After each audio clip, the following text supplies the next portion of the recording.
Hi, everyone, and welcome to our Hydrogen Session Series 2021. Thank you for joining us.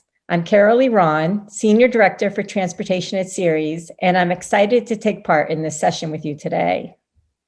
I'm happy to introduce you to Kevin Kinsella, who heads ERM's Energy Transition Business for Northern Europe. Next, we'll hear from Greg Huen, Manager at the Los Angeles Department of Water and Power. We'll then hear from Elise Georgieff, who is an associate researcher with the Marine team at the International Council on Clean Transportation. And finally, we'll hear from Martin Pei, Executive Vice President and CTO of SSAB. Thank you all for joining us, and please feel free to ask questions in the chat. I'll now give the floor to Kevin for a general introduction to hydrogen. Thank you, Carolee. Welcome, everyone, and thank you for joining this hydrogen session. The last couple of years has certainly seen a rapidly changing global landscape for hydrogen. In the global drive to reduce CO2 emissions, hydrogen has been widely recognized as a potential solution for decarbonizing those hard to decarbonize sectors such as industrial heat and heavy-duty transport. The European Union has very much taken a lead and published its far-reaching hydrogen strategy last July, with many member states having also published their individual roadmaps. The EU is targeting a massive 500 gigawatts of hydrogen capacity by 2050 and is investing €10 billion to get this moving and get projects underway quickly. In China, the updated Made in China 20 plan included a shift of subsidies from electric vehicles to fuel cell vehicles, with the aim of achieving mass production of fuel cell vehicles by 2030, a massive change in their strategy. In the US, the recent change of government has provided a boost to climate change goals, and a roadmap to a US hydrogen economy has been published. Joe Biden and his clean energy blueprint has provided clear support for hydrogen. The roadmap suggests $140 billion in revenue for the US economy is possible by 2030 and $750 billion by 2050. This rapidly changing landscape is just demonstrating the great potential that hydrogen has in the energy future. So what does this translate to in terms of investment and projects? Well, 18 countries that account for around 70% of global GDP already have hydrogen deployment strategies. There's a global project pipeline now of 300 billion already, of which 90 billion is mature and looking to be operational by 2030. There are over 100 planned hydrogen projects in Europe alone, and governments worldwide have committed 70 billion of public funding. A recent study by Morgan Stanley, a recent report, has concluded that the investment in hydrogen production by 2050 could be as much as 400 billion a year, giving a total of 13 trillion US dollars. Of course, all of this is a massive, unprecedented energy transition, and there are going to be many challenges ahead. Policy and regulation of individual countries, infrastructure and supply chain, availability of sufficient renewable energy and costs, and many more different challenges that will be faced. And we can discuss some of these later, but first I'd like to introduce you to Greg Huen, who is going to give you the first of two project case studies that we're going to talk about today. Thank you, Kevin, for that introduction. I'm really excited today to talk about one of our big projects, which is the green hydrogen and the Intermountain power project. This really represents a major step for the LA Department of Water and Power as we move away from one of our last coal facilities and coal assets into this new technology with green hydrogen and one of our first green hydrogen resources. So to help set the stage, I wanted to just help you all look at the Intermountain Power Project in three separate phases, which is the past, the present, and the future. The past, of course, being the coal facility that we have that is set for retirement in 2025. going on from that, we plan to replace the coal unit with a natural gas combined cycle unit that will be capable of burning green hydrogen through its combustion turbines, and again move away from coal into a new paradigm, which is going to be green hydrogen. This project is important not only because it provides power to Los Angeles, but it also helps to maintain the reliability of our system and our transmission resources that are in the area out in Delta, Utah. So when looking at the project itself, this really again represents the future of LADWP and of the Western Energy Hub. And so when we look at what we have at the Intermountain Power Project, which is again located in Delta, Utah, we see that we have a great amount of potential to make green hydrogen a reality. Looking at the existing resources that we do have and what makes this project special, we look at all the things that we have, and I've highlighted 5 things here on the screen. Number one, the renewables. Because of the unique location on where the Intermountain Power Project sits, it sits in this sort of confluence of renewable energy resources. Wind from Wyoming, the solar from New Mexico, Nevada, and Utah. So it really sits in this confluence where we can take advantage of its geographic location when it comes to renewables. What we're calling this area now is the Western Renewable Energy Hub. And so it allows us to take advantage of those diversity of resources so that we can power the green hydrogen future that we're looking at. In addition, the existing resources that we have with the project, not only with the generator, we also have transmission resources that we can utilize that can help move power from through Utah and into Southern California. And so those resources are existing, and we currently have that capability. And so that's going to be vital in bringing the different renewable energies to help with the production of green hydrogen. In addition, we have an abundance of land and water to help with the electrolysis process. We also sit on top of a massive geologic salt formation that is ideal for long-term energy storage and ideal for the storage of hydrogen. And lastly, and certainly not least, we have the great people that we have on our teams, our technical folks, our operations maintenance, that have worked on this project for decades and will continue to work on the project. And so we do have those people there and those human resources to help push us towards the future. So looking at, this is the piece that we're all looking for when we look at the energy future and what it is that we're trying to achieve here. The big thing for us is going to be the massive reduction in greenhouse gases, specifically carbon dioxide, as we move towards coming off of the coal resources and when we bring on the natural gas and green hydrogen resources online. So looking at just the timeline that we have here, we plan on starting construction on the new natural gas combined cycle units in 2022. Moving forward in time, looking at 2025, which is when the new coal units, or the old coal units will be retired and the new natural gas facility comes online. And then moving forward, looking as we try to create more and add more capability in the project to burn higher and higher concentrations of hydrogen, looking to do those major upgrades in 2032 and 2040, and eventually getting to 100% green hydrogen through those turbines by 2045. So, I just want to take this opportunity to thank you for allowing me to highlight this project and show that there is really a lot of potential that we have, real potential that we have at the Intermountain Power Project to bring green hydrogen into the future and make it a reality for all of our organizations. So, I just want to again thank you all for the opportunity and look forward to working with you in the future.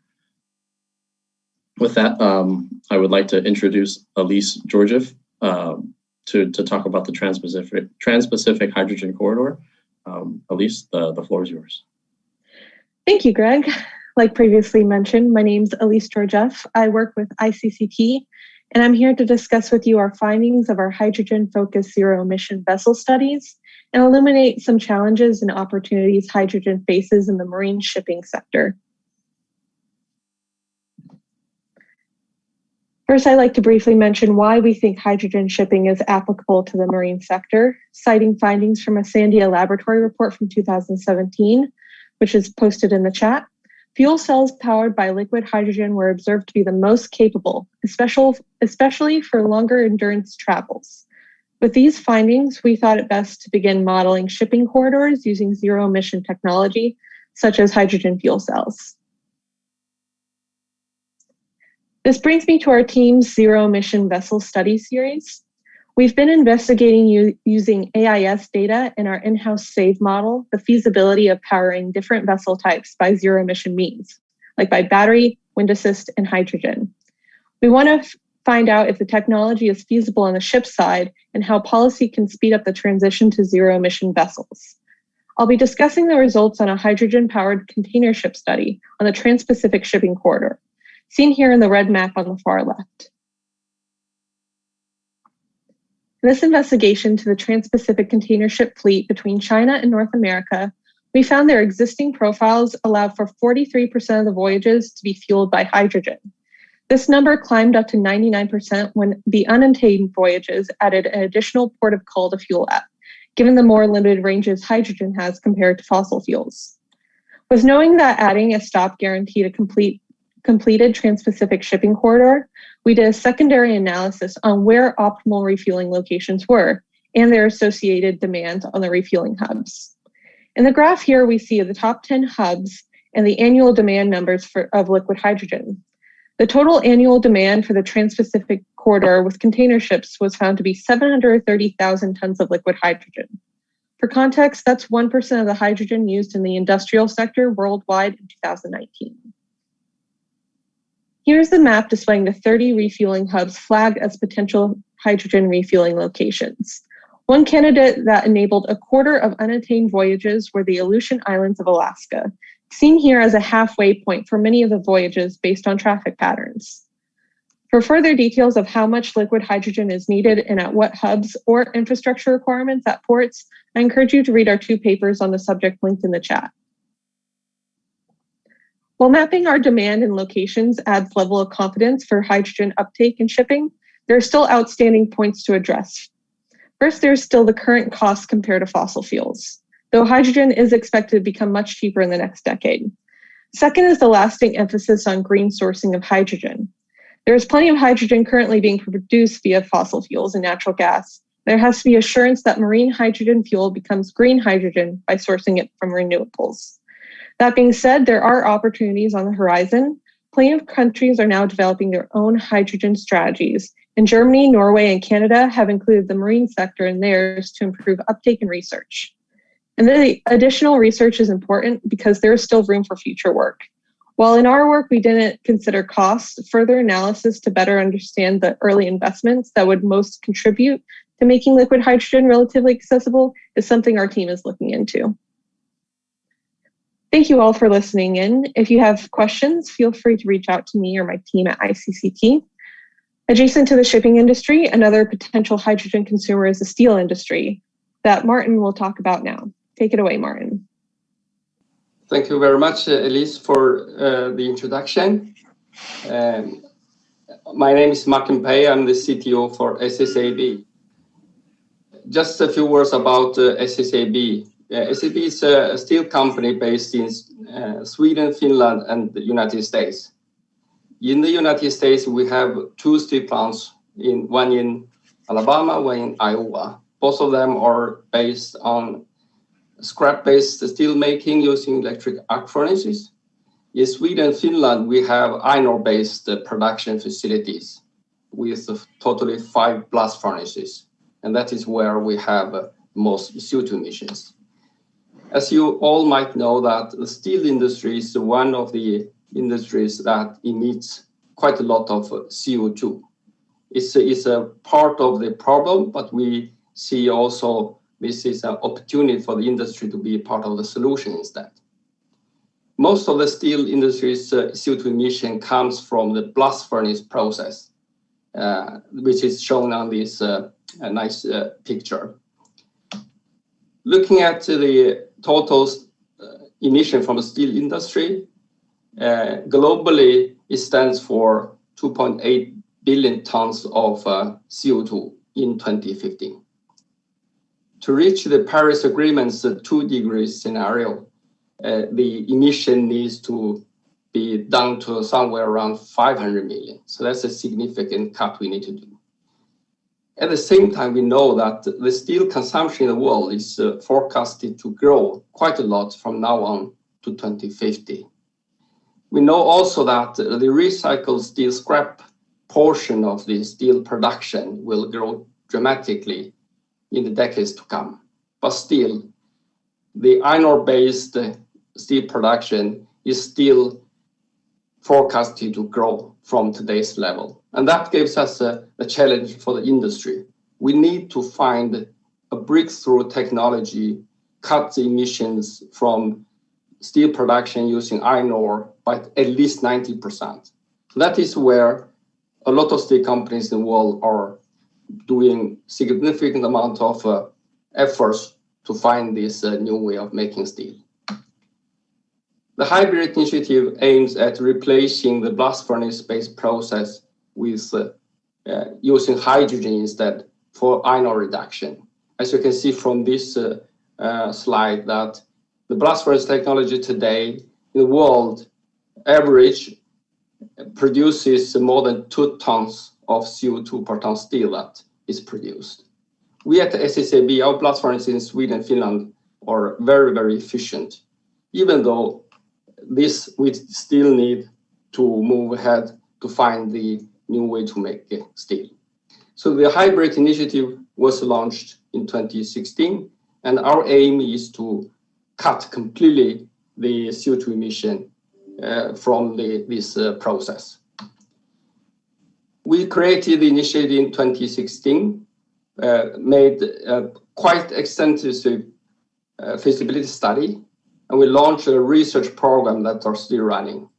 And in 2018, we decided to invest in the pilot plant facilities, which we are right now running and are carrying out very exciting trial programs in the pilot plant facilities, where we are starting the reduction of iron ore using green hydrogen at a 1 ton per hour level of capacity. We're also making trials in an electric arc furnace to study the melting behavior of sponge iron produced by using green hydrogen. We are also at the same time starting to build a pilot facility for hydrogen storage using the underground line rock cavern technology. All of these are moving ahead in parallel. At the same time, we are starting the planning for our first major industrial demonstration project, where we will, in 2025, shut down 2 of our blast furnaces in Sweden and build 1 demonstration plant of this hybrid process so that we can, in 2026, start delivering commercial volumes of fossil-free steel on the market. And our aim is that from that point forward, we will transform completely our production system to eliminate all fossil emissions from steel production within our company. Our aim is to reach a fossil-free company before 2045. We want to demonstrate a value chain starting from iron ore using fossil-free electricity through hydrogen, create a value chain from iron ore mining to steel products all the way without using any fossil fuel. This is a very exciting process. We are in the middle of that development. We believe this is a significant transformation step for the steel industry, incorporating also with the integration with future electricity system with the hydrogen storage as a possible solution to buffer between the grid and increasing amount of wind and solar power in the system. Thank you very much for listening, and let's have a short discussion. Kevin, back to you. Thanks very much, Martin, and thanks for a great presentation. And also Greg and Elise, two really interesting presentations as well. I've got lots of questions, as I'm sure others have, but maybe I could kick off with just asking Greg. Greg, really interesting that you're moving away from coal to hydrogen at your power plant. I was just wondering about the if you could tell us a little bit about the economics of that, and you know, how hydrogen compares to coal, and how that might change with time as you increase the amount of hydrogen in your system. Sure. Yeah, that's it's a question that I do get a lot because of, you know, the new paradigm when it comes to the production of hydrogen. So, you know, looking at natural gas and at coal, of course, today hydrogen won't be able to compare to those costs. But, you know, as we look towards the industry and looking at the different pieces and how to produce green hydrogen, you know, the different pieces, of course, are going to be the renewables. And renewables now are one of the cheapest resources out there. Very cost competitive. So that's, you know, something that we anticipate to continue through the future. What becomes expensive and, you know, what is driving up the cost right now are the electrolyzer costs for green hydrogen. And so as we start scaling this project and other projects around the United States and the world, we anticipate to see those electrolyzer costs coming down. And so that's part of the reason why we're not jumping straight, or one of the reasons why we're not jumping straight into higher and higher concentrations of hydrogen through our system. It's just not really economically feasible at this point. So as looking at where we are trying to get more and more concentration through the system, those line up quite nicely with our projections of the electrolyzer costs and the way that the technology is evolving. So hopefully, as we get towards those higher concentrations, our projections will be right, and the cost of those electrolyzers and the production of green hydrogen will begin to come down and be cost competitive with natural gas. That's excellent to hear. Thanks very much. Thanks, Greg.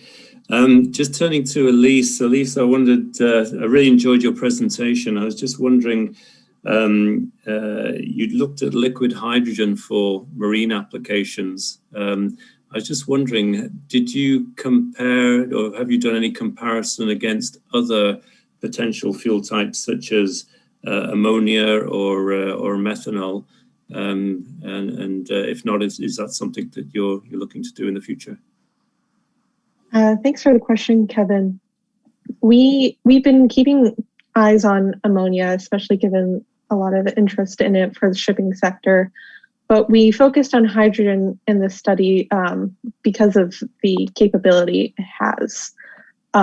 We have some policies that we set for ourselves in terms of alternative fuels, and the bottom line of these policies is just ensuring that from well to wake they are truly green. And that's going to be a rut that a lot of these alternative fuels might want to fall into, is that they're going to be sourced either gray or black from fossil fuels.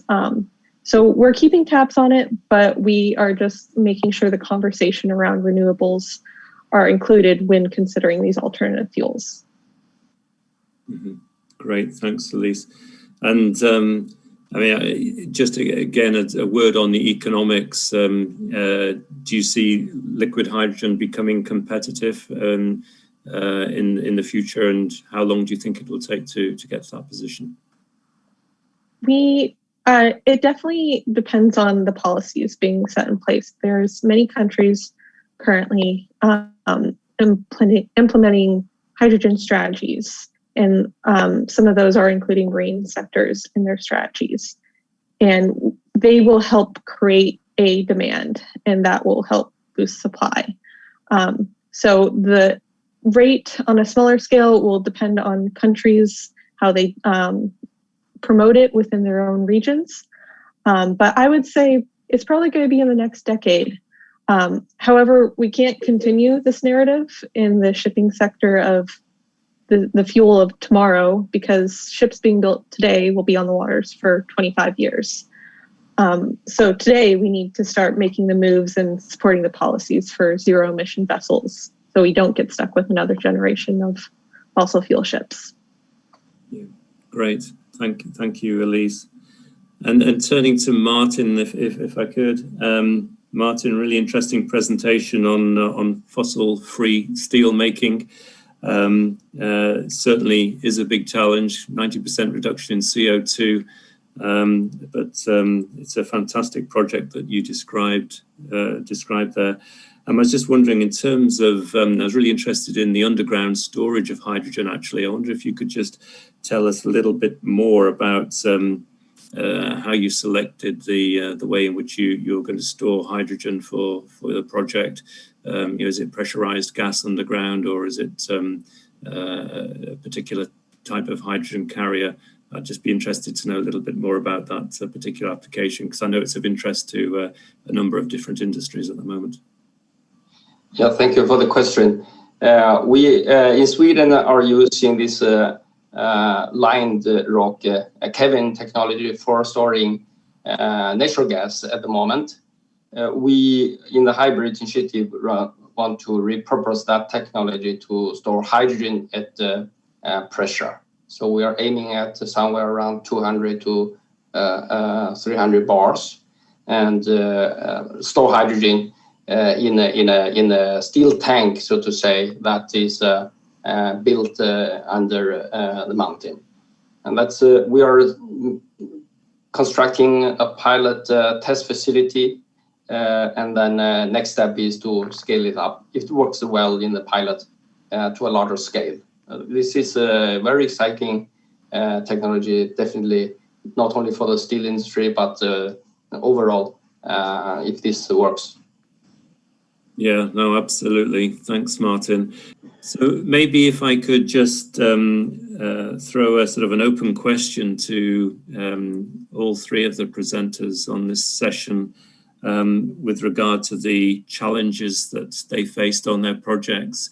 A number of people are involved in hydrogen projects at the moment, and are all wrestling with challenges, whether that be funding or offtakes or whatever it is. But I mean, maybe I could just ask the three of you, what were the biggest challenges you faced on your particular projects, and maybe we could start with Greg.